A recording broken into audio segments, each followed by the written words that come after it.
साहिबल जमाल वया सैयदल बशर। वाह सुभान अल्लाह। जरा ये पार्टी वाले भी सुभान अल्लाह कहते हैं, इस साइड वाले कहते हैं, जरा सुभान अल्लाह आप भी कहते हैं। अरे बाप रे बाप, तो ना दूसरे पार्टी से ताल्लुक तो नहीं रखा था। अरे यहाँ ना कोई कांग्रेसी है, ना कोई भाजपाई है, ना कोई सपाई है, ना बसपाई है। यहाँ जितने लोग हैं वो सब मोहम्मदी पार्टी बने बैठे हैं। वाह वाह। ये सब हुसैनी पार्टी है ना। जरा एक आवाज में होकर के बोलिए या रसूल अल्लाह। जब पड़ी निगाह मुस्तफा तो तीर दिल के पार हो गया। जब पड़ी निगाह मुस्तफा तो तीर दिल के पार हो गया। कत्ल करने आए थे उमर, मुस्तफा से प्यार हो गया। कत्ल करने आए थे उमर, मुस्तफा से प्यार हो गया। जलसे के हेडिंग जश्न गौसुल वरा, महीना सरकार गौसे आजम का, तारीख चौथी होकर 5वीं शब में आप चल रहे हैं। आप सरकार गौसे आजम अब्दुल कादिर कौन है अभी मैं बताऊंगा आपको इंशाअल्लाह। बोलो इंशाअल्लाह। एक शेर पढ़ता हूँ, क्योंकि जलसा उनका है, महीना उनका है, और हम लोग भी उनके हैं। बेशक हम लोग भी उन्हीं के हैं। किसके हैं? अरे बोलो ना, बड़े पीर के हैं। गौस की ये शान देखिए, बाफैज़ ये ज़बान गौस की ये शान देखिए, बाफैज़ ये ज़बान देखिए। गौस की ये शान देखिए, बाफैज़ ये ज़बान देखिए। उठ उठ खुदा के हुक्म से कहा तो मुर्दा जानदार हो गया। उठ खुदा के हुक्म से कहा तो मुर्दा जानदार हो गया। अब किसको किसको बरेली वालों से मोहब्बत है और कितने बरेलवी हैं, जरा वो मोहब्बत से मुस्कुरा के कहते हैं सुभान अल्लाह। मैं तो हज़रत मौलाना अनवारुद्दीन साहब आपकी दुआ से बहुत दूर दूर तक जाता हूँ, जलसे जुलूस बहुत करता हूँ। मैं देखता हूँ कि वो जलसे अधूरे नजर आते, वो महफिल अधूरी नजर आती, नाकिस नजर आती जिस जलसे में आला हजरत का जिक्र नहीं होता है। उस जलसे में कभी रौनक नहीं आती, नूरानियत नहीं आती, रूहानियत नहीं दिखती, जिस जलसे में बरेली के इमाम का नाम नहीं लिया जाता है। तो आपके यहाँ आज जलसा हो रहा है। एक शेर पढ़ता हूँ। आप बहराइच जिले में रहते हैं ना? आपका जिला कौन लगता है? बहराइच जिले में रहते हैं आप। और सरकार गाजी पाक का सदका खाते हैं? बोलो खाते कि नहीं खाते?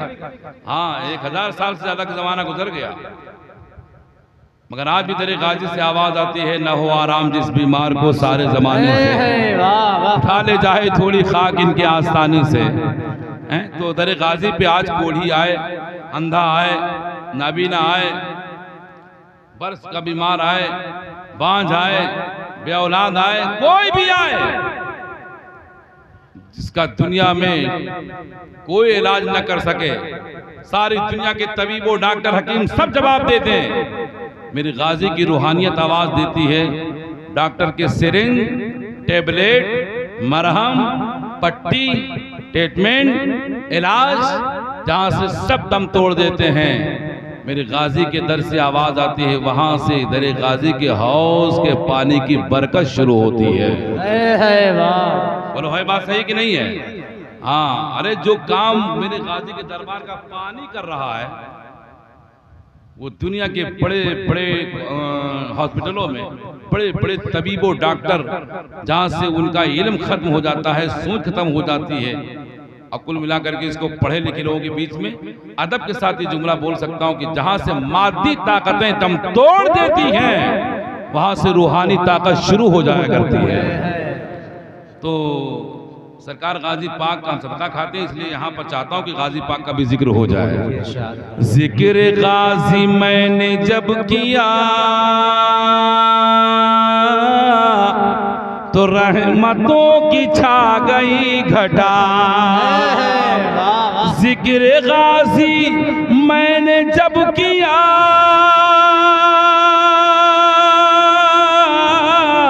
तो रहमतों की छा गई घटा। मिसरे सानी मिंबर वालों के लिए सिर्फ रजा का नाम ले लिया तो जलसा शानदार हो गया।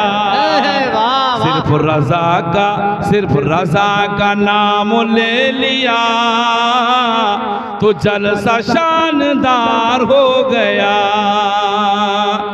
या नबी वजूद आपका हासिले बहार हो गया।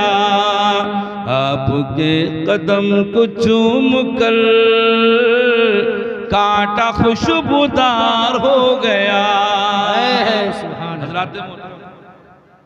चूंकि 11वीं वाले पीर का जिक्र है और मैंने 11वें वाले पारे से एक आयत करीमा पढ़ी है और मेरा नंबर भी आया था 11 बजे के बाद लगभग, हाँ 11:38 पर। टाइम कितना हो गया देखते रहिए, होने वाला हो रहा है। अच्छा 12:15 हो गए। 11 वाले ने कर्म किया और हमको 12 के पार कर दिया।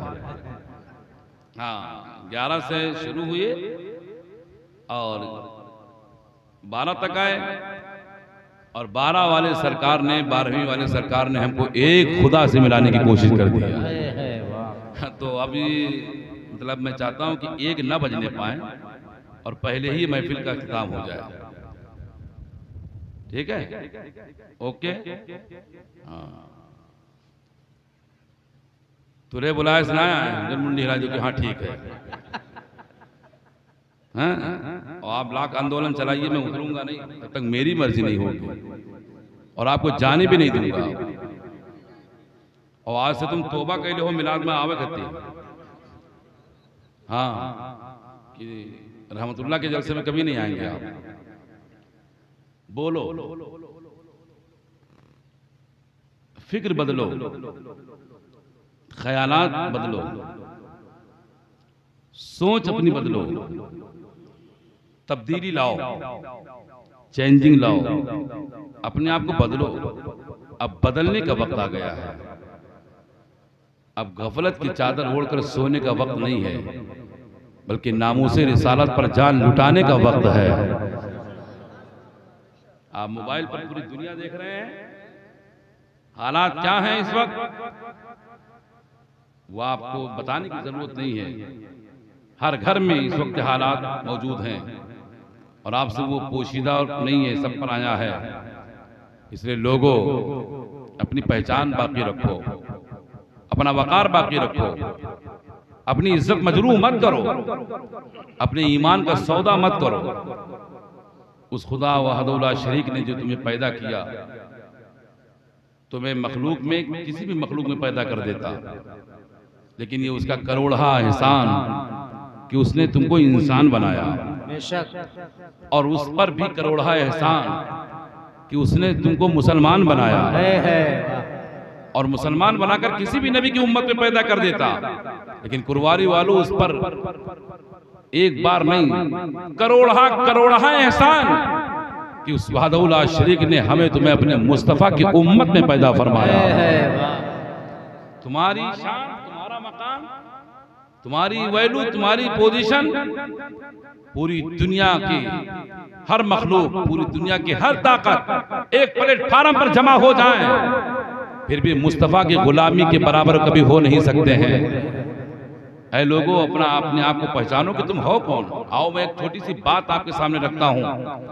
हम इतने लोग होने के बाद कभी नबी के नाम पर, खुदा के नाम पर अपने हाथ नहीं उठा सकते, अपनी आवाज बुलंद नहीं करते। हम 10 रुपया जेब से दीन के लिए खर्च नहीं करते। अगर कोई जरूरत पड़ जाए, अगर शासन प्रशासन की तरफ से कोई दबाव पड़ जाए तो हो सकता है कि नाम भी बदलने के लिए हम तैयार हो जाएंगे। अभी आपने सब कुछ देखा है और हालात से आप दो चार हुए भी हैं। आओ मदीने की जमीन है, लेकिन बोलोगे सुभान अल्लाह तब।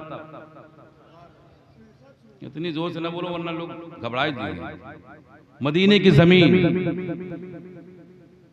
मदीने की जमीन, हरम की जमीन और कदम रख के चलना।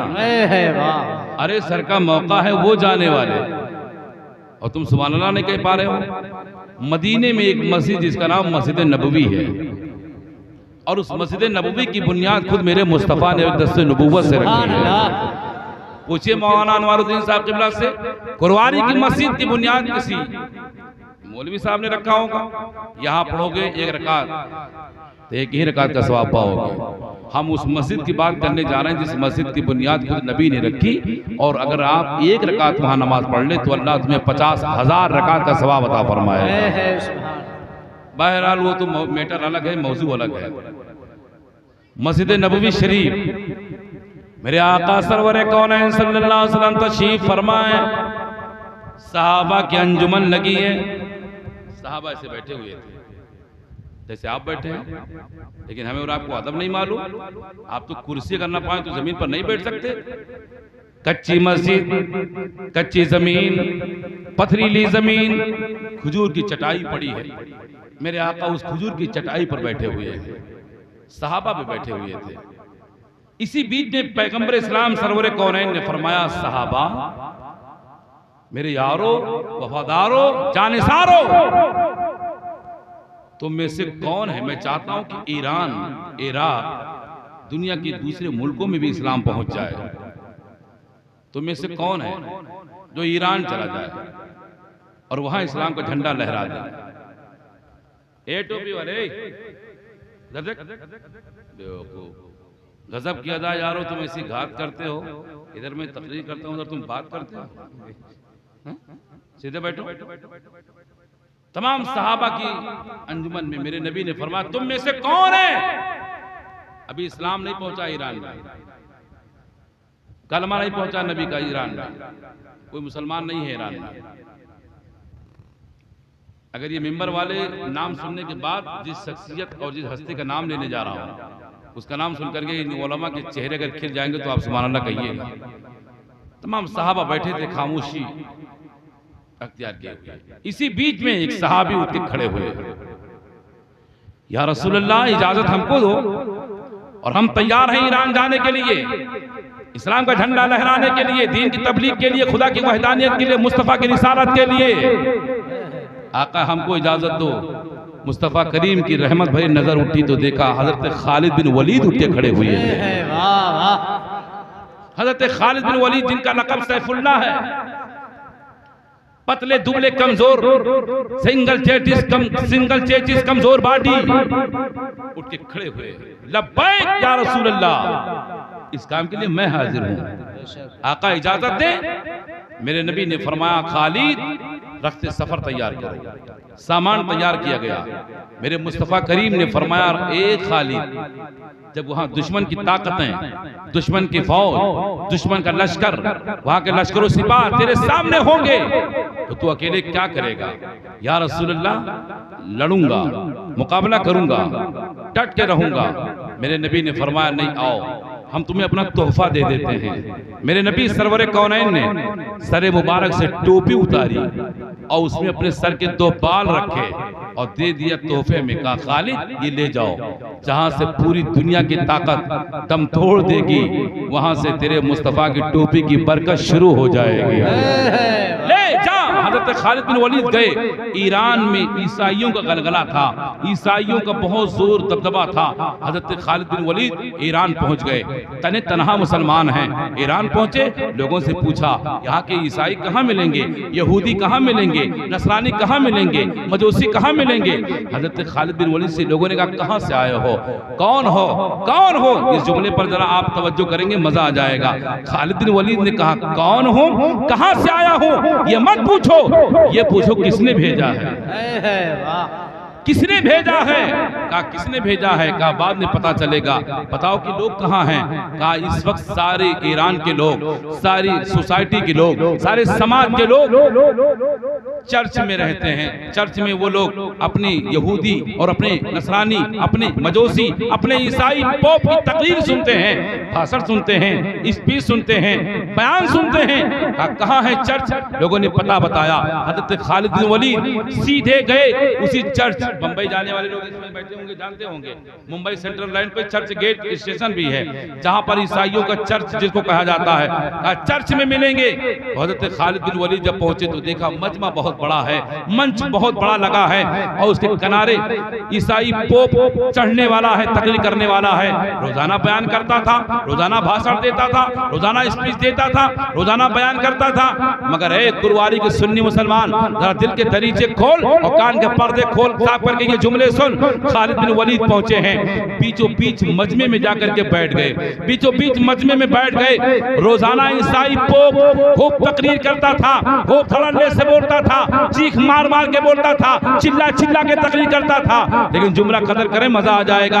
आज हिम्मत नहीं पड़ रही है, जबान बंद है, कांप रहा है, थर थर थर थर लर्जा तारी है, हिम्मत नहीं कर रही है, जबान खुलती नहीं, जबान खुलती नहीं, दिमाग काम करता नहीं, अक्ल काम करती नहीं, हाथ पैर काम करते नहीं। लोग इंतजार में हैं, ईसाई पोप हमारा मौलाना कब तकरीर करेगा। लोगों ने कहा चलते क्यों नहीं, तकरीर करते क्यों नहीं। ईसाई ने कहा सुन लो, आज हिम्मत नहीं पड़ती।